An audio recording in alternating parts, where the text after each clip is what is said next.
Bonjour à tous.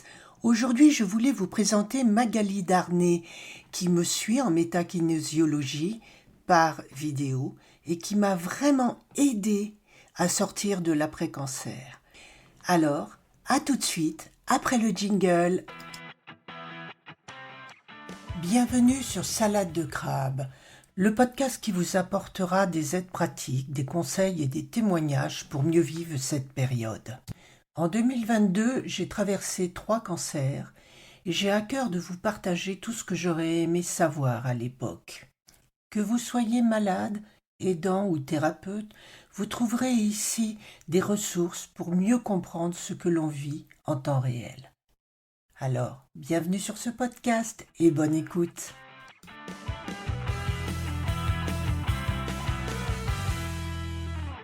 Bonjour à tous. J'ai aujourd'hui l'honneur et le grand plaisir de recevoir Magali Darnay, qui est entre autres métakinésiologue et qui me suit actuellement dans la reconquête de ma vie et de mon corps dans cette période d'après-cancer.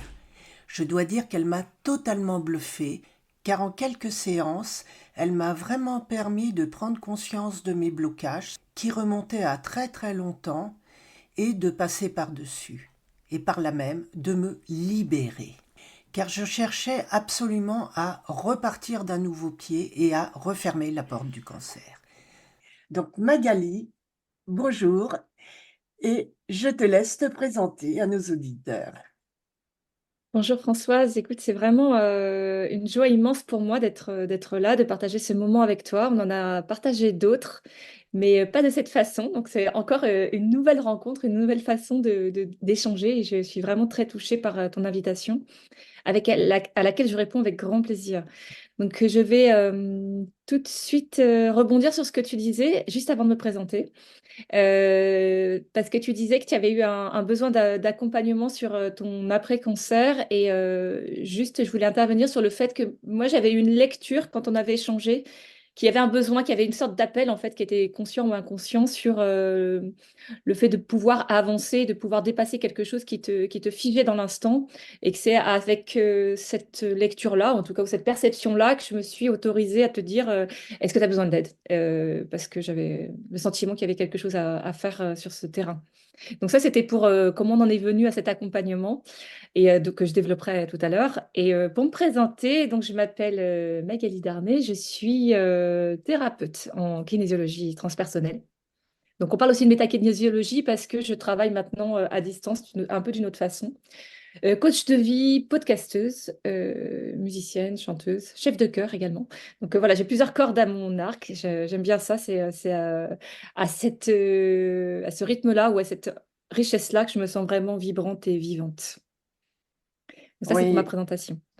et je dirais HP comme beaucoup d'entre nous qui explosons dans toutes les directions parce que nous nous sommes rendus compte, enfin, suite à différents épisodes de vie qui heureusement ne sont pas tous les mêmes, que nous avions besoin de vivre notre vie et de...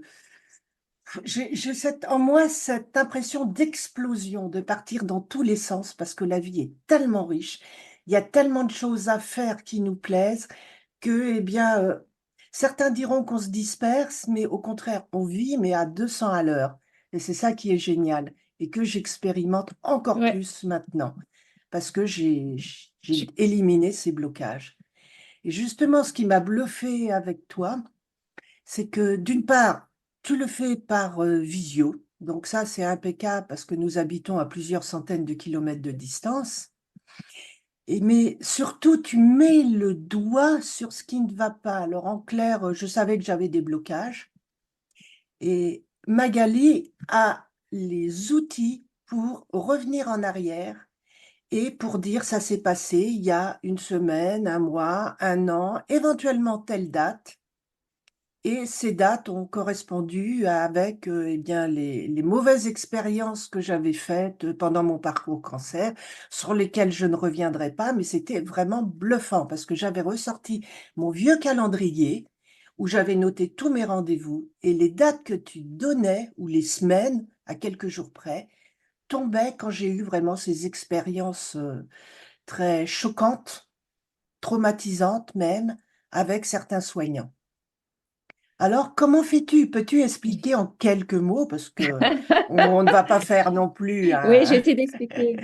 un exposé, Ouais, c'est non, pour c'est pas une dire. thèse, mais en fait, je vais revenir avant de parler de cette façon que j'ai de travailler et donc, qu'on a travaillé ensemble. Je vais quand même revenir sur cette histoire de HP et de multipotentialité parce que quelque part, c'est un peu lié. En tout cas, c'est ce qui me permet à moi d'arriver aussi à ma posture de thérapeute. C'est qu'il y a quelque chose là-dedans qui est assez connecté. Oui. Parce que tu Et parlais à moi aussi. d'éparpillement et à toi complètement aussi, ouais, d'éparpillement. Je vais parler maintenant de rayonnement.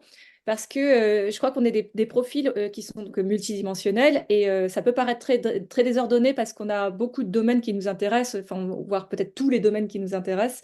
Et pour nous, c'est toujours difficile de faire des choix parce qu'on a l'impression que c'est renoncer. Si on se met dans une direction mais qu'on ne prend pas l'autre direction en même temps, on est obligé de faire un choix qui devient draconien, qui devient assez difficile pour nous.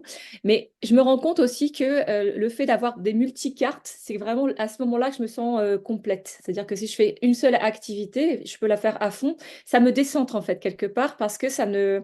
Soit je suis soit j'ai trop d'attentes par rapport à cette activité, ça génère des peurs. Et quand je suis en multi-activité, c'est là à la fois où je me sens complètement nourrie dans tous les sens et où j'ai moins d'attachement aussi. C'est quelque chose qui est un peu thérapeutique parce que le fait d'avoir ces multiples sources d'intérêt et d'épanouissement, finalement, je sais que c'est comme si je piochais comme si je me nourrissais en fait de ce qui se présente dans l'instant, comme ça se présente, et je sais que je suis tout le temps bien.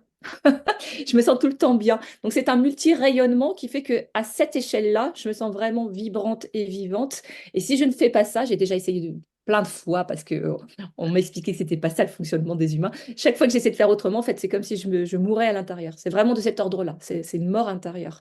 Donc une fois que j'en ai eu marre d'être morte intérieurement, j'ai choisi vraiment la vie, mais la vie à ma façon. Et la vie à ma façon, c'est un multi-rayonnement. Donc ça, une fois que tu l'acceptes, en fait, tu mets tout en œuvre pour nourrir toutes ces parties de toi et ne rien laisser de côté. Et c'est là où tu te sens à 100% vivant, quoi.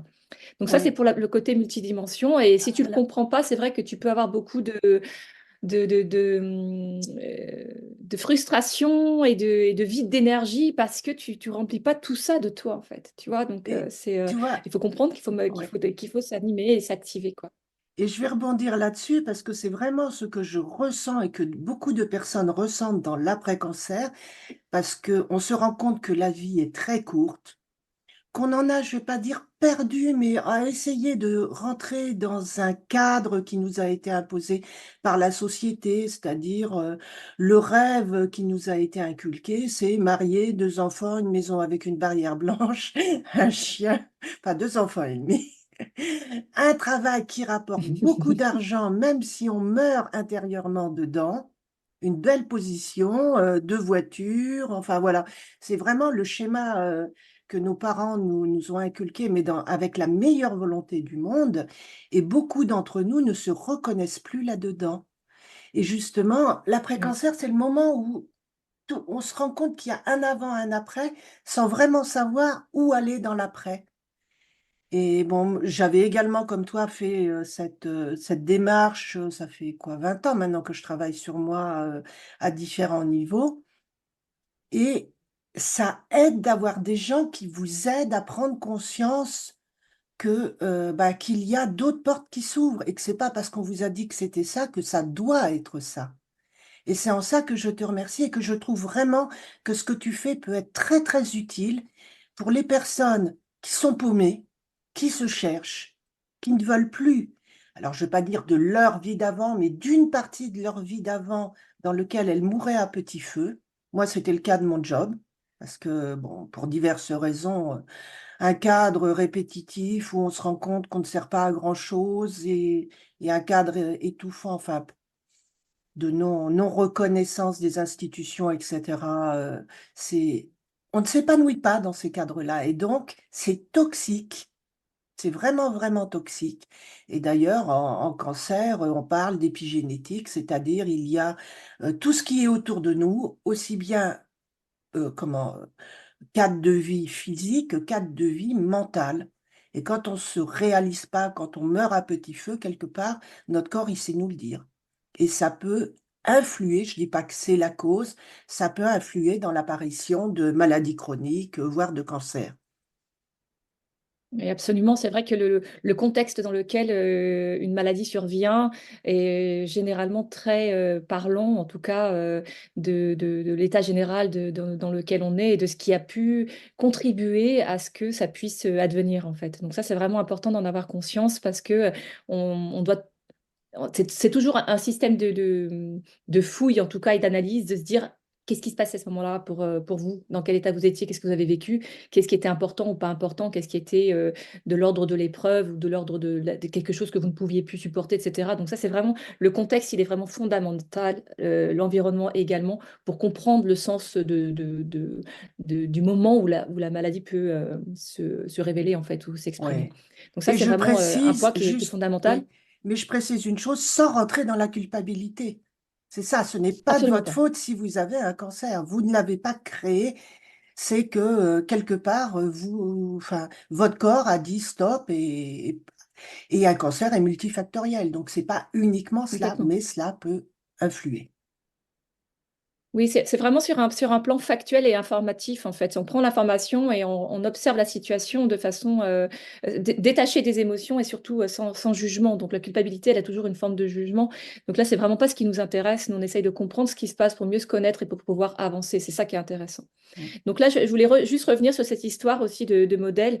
Peut-être que ce qui ressort quand les gens sont sensibles ou hypersensibles, c'est que quand il y a pas de sens, ils n'ont pas du tout la motivation, ils n'ont même pas l'élan de bouger et d'aller vers quelque chose, vers une action en fait. Donc cette quête de sens, elle est fondamentale chez les gens qui sont HP ou autres, mais devient aussi importante chez toute personne, chez tout humain.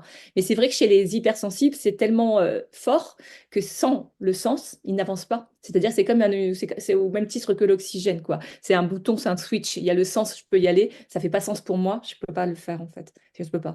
Donc, il y a vraiment quelque chose qui est sans compromis à ce niveau-là, au niveau des personnes qui sont hypersensibles. Donc ça, c'est aussi intéressant de pouvoir comprendre à quel point cette quête de sens, elle devient fondamentale, bien au-delà de tout modèle, de tout protocole, en fait. Et la quête de sens, elle est unique, c'est-à-dire qu'elle appartient à chaque individu, à sa façon, en fonction de son histoire, ses croyances, etc. Donc ça, c'est vraiment un fondement énorme. Je vais revenir sur toi et sur la façon dont je travaille à distance qui peut parler ou être utile à d'autres personnes. Ce qui se passe, en fait, c'est que j'ai fait donc toute une formation en kinésiologie qui a pour moi été vraiment un outil que j'ai utilisé depuis très longtemps, que j'ai connu avec l'un de mes enfants parce qu'il avait des difficultés émotionnelles, des difficultés de développement, enfin il avait quelques retards, etc. et beaucoup d'incompréhension. C'est comme ça que j'ai vraiment rencontré la kinésiologie. Et ça a été tellement une clé pour avancer, une clé de libération et de compréhension qui a été tellement puissante que c'est quelque chose que je me disais, ah, tiens, je vais aller vers là, tiens, je vais l'utiliser, tiens, j'en parlais jusqu'à ce que moi, Mm. je m'autorise à l'apprendre et à me former dans ce domaine-là. Alors, Magali, peux te dire en Vas-y, je t'en quelques prie. mots ce qu'est la kinésiologie? Ok. La kinésiologie, enfin, alors, il y a plusieurs façons de l'approcher. Je vais juste te partager mon regard, en tout cas, en tant que pratiquante, praticienne, et puis avec toute cette évolution que j'ai eue au cours de mon histoire. La kinésiologie, en fait, ça repose essentiellement sur le test musculaire, ce qu'on appelle le test musculaire qui permet d'avoir accès, en fait, en fonction de comment le muscle répond. On fait un test notamment sur le deltoïde. Moi, c'est souvent le deltoïde que j'utilise. Et lorsque on est en situation de non-stress, le muscle, il peut rester tonique. Et lorsqu'on est en situation de stress, en fait, il lâche, ça fait quelque chose, il ne peut pas garder cette tonicité. C'est un peu comme quand on a une très grande peur et qu'on sent, par exemple, que nos jambes nous lâchent ou qu'on a une sensation de vide et qu'on sent qu'on n'a plus cette espèce de tonicité, de verticalité. En fait, c'est ça qui se passe. Quand il y a une émotion forte, un stress, notre muscle, il a plus l'équilibre, il a plus la tonicité. Donc ça, c'est le fondement de la kinésiologie. En tout cas, c'est ce qui rapproche tous les kinésiologues. Ouais, alors, Ensuite, stress, l'approche qui est transpersonnelle, oui, je oui, dirais stress, mais aussi dans oui, l'approche, non. C'est-à-dire, si consciemment on dit oui, mais que le corps répond non, là, on voit que la réponse du corps, la réponse inconsciente. la réponse, voilà. Alors, c'est un oui-non, en fait ce qu'on appelle, c'est un changement de muscle indicateur. En fait, c'est stress, non stress, c'est-à-dire tonique, non tonique. Alors, ça peut être apparenté à un oui-non, c'est un tout petit peu plus subtil que ça, parce que Oui, si on commence à rentrer dans le vrai oui-non, en fait, ça peut paraître un peu plus En tout cas, le questionnement est un peu plus légitime sur le oui-non que sur le changement de muscle indicateur. Mais c'est vrai qu'on l'utilise un peu comme une boussole, en fait, savoir qu'est-ce qui te Voilà. convient, qu'est-ce qui ne te convient pas. Et grâce à ce système-là, en fait, c'est grâce à cette lecture-là, à cette prise d'information-là, on peut avoir accès à ce qui est inscrit dans le corps. On peut avoir accès à l'inconscient et le corps, en fait, lui, il a une mémoire qui est, je dirais pas infaillible, mais en tout cas, lui, il stocke tout. Tout ce que notre conscient, tout ce que notre conscience ou notre mental peut splitter à un moment donné parce que c'est trop ou que c'est pas supportable ou que c'est pas comment dire, qu'on ne peut pas l'imaginer de cette façon-là, on ne peut pas l'accepter, ce n'est pas acceptable, ce n'est pas supportable. Lui, le corps, en fait, il juge pas ça. Il intègre l'information, l'événement associé à une émotion, associé à une sensation. Donc ça, en fait, c'est quelque chose qui ne ment pas, en fait. Le corps ne ment pas. Donc c'est vrai qu'à travers le corps, on peut avoir accès à ce qui fait ombrage, ce qui fait blocage et ce qui peut avoir été source de traumatisme pour une personne. La situation, elle existe. Après, l'impact qu'elle a eu sur nous est variable en fonction de beaucoup d'éléments. Et donc, en fait, grâce à la kinésiologie ou à travers la kinésiologie, on peut avoir accès en fait aux sources de blocage et aller faire une espèce de déprogrammation, reprogrammation en fait. On embrouille un peu le cerveau pour lui dire ça, on enlève le lien. L'autoroute neurologique ou l'autoroute automatisée qui fait que chaque fois qu'il y a une situation de ce type-là, il y a cette émotion et il y a ce type de réaction du corps en fait. Et on vient splitter ça pour enlever cet automatisme et puis essayer d'en créer d'autres qui sont plus favorables à la personne, en tout cas quand elle a envie de changer quelque chose et quand elle a la sensation que c'est plus OK pour elle en fait. Donc c'est tout un système comme ça qui va naviguer dans le conscient, inconscient, dans la mémoire présente, mais on peut aussi naviguer sur les générations précédentes ou sur d'autres types d'informations qui sont intégrées en nous, parce que les informations qu'on intègre, elles datent depuis que l'homme est homme, c'est-à-dire que on a quelque part, tu parlais d'épigénétique tout à l'heure, on a quelque part en nous la mémoire de ce que c'est qu'une guerre, de ce que c'est qu'une famine, de ce que c'est que de fuir devant des ennemis, des prédateurs, tout ça on l'a intégré en nous. Il y a une La part de peur nous du qui manque, a intégré cette information. la La peur peur du du manque manque, tout à fait. que Il y a des beaucoup. grandes peurs. Exactement. Il y a des grandes peurs comme ça qui sont intégrées en nous parce que ça fait partie de notre histoire d'humain. Plus si tu rajoutes l'histoire culturelle, l'histoire familiale, enfin, tous ces systèmes qui sont à la fois des croyances et des vécus, ça crée quelque chose qui fait que bah, on a une forme de liberté d'action qui est quand même assez contrainte. Qui est assez contrainte, qui est assez automatisée quand même dans tout cet univers-là. Et l'histoire de la kinésiologie, en fait, c'est d'aller taper là-dedans et d'aller chercher, en fait, qu'est-ce qui peut être pertinent pour la personne et prioritaire pour pouvoir lui permettre d'exprimer ses potentialités de façon la plus libre possible, en fait. Donc, c'est une action de libération, c'est une action de libération à la fois des blocages, à la fois des liens transgénérationnels ou des fidélités transgénérationnelles, des loyautés transgénérationnelles, et puis c'est une libération du potentiel. Donc, il y a tout ça qui est en jeu. Et c'est vraiment quelque chose que j'aime pour à la fois, il y a une forme de simplicité, une forme d'efficacité, et on ne reste pas dans quelque chose de dramatique, en fait. Ça peut être joyeux, en fait, d'aller observer ce qui a pu faire ombrage dans notre chemin, sans poser de jugement. On observe, on Ouais. avance, on fait des choix. Et ayant été de l'autre côté, je peux dire que c'est bluffant parce que moi j'étais venue en disant je veux sortir du cancer. C'était encore, je vivais dans le cancer, dans cette bulle, entre guillemets, je voulais en sortir.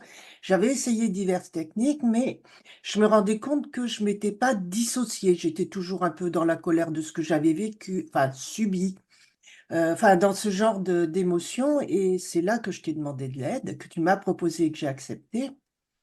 Et donc, quand on est de l'autre côté, on n'a pas à faire de recherche, c'est-à-dire que c'est toi qui fais tout le travail. C'est toi qui dis, il s'est passé quelque chose il y a tant de temps, et c'est toi qui travaille, qui déconstruit, qui déprogramme.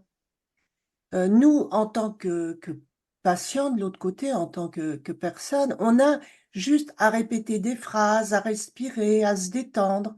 Donc, c'est pas du tout une démarche psychologique. Et si on se souvient pas de ce qui s'est passé à cette période-là, c'est OK. Donc, c'est absolument pas traumatisant. C'est ça que je veux dire. Et moi, je peux dire réellement que cela m'a aidé en 3 séances. ça m'a aidé à fermer la porte du cancer. C'est-à-dire que je veux continuer à aider, à accompagner, mais ça devient un job. Ce n'est plus ma vie, j'ai pu fermer cette porte et passer à autre chose, notamment passer à cet accompagnement bénévole que je fais pour aider d'autres personnes. Mais c'est plus mon essence, j'y mets plus toute mon énergie, chose que je faisais de trop, je me rends compte. J'étais tout le temps sur les groupes d'aide au cancer pour aider, pour maintenant, j'y suis toujours parce que c'est également thérapeutique, quoi qu'on en dise, mais c'est je veux partager, je veux aider.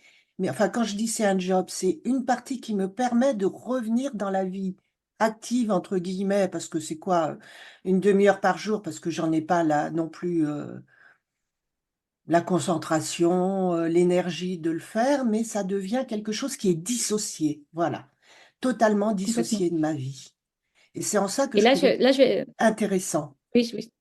Et c'est vrai que je vais rebondir sur ce que tu disais, c'est que, et c'est vraiment ce que j'aime dans cette approche-là, c'est qu'elle est respectueuse. Elle est très respectueuse, elle est très douce. C'est-à-dire que c'est comme si le corps. Alors moi, je vais apporter un regard un peu différent de ce que tu dis, parce que quand tu dis que la personne, elle fait rien, moi, je travaille pas avec.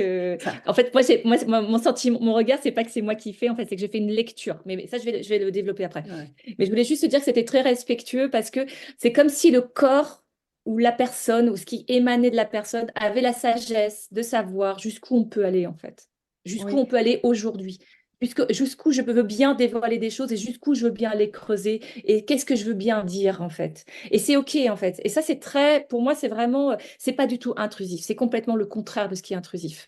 Et cette sagesse-là en fait et cette douceur-là, elle émane pas spécialement de moi, c'est le corps de la personne, enfin son être entier qui dit, OK, on va jusque-là, mais c'est aujourd'hui c'est tout. Et on verra après jusqu'où on peut aller.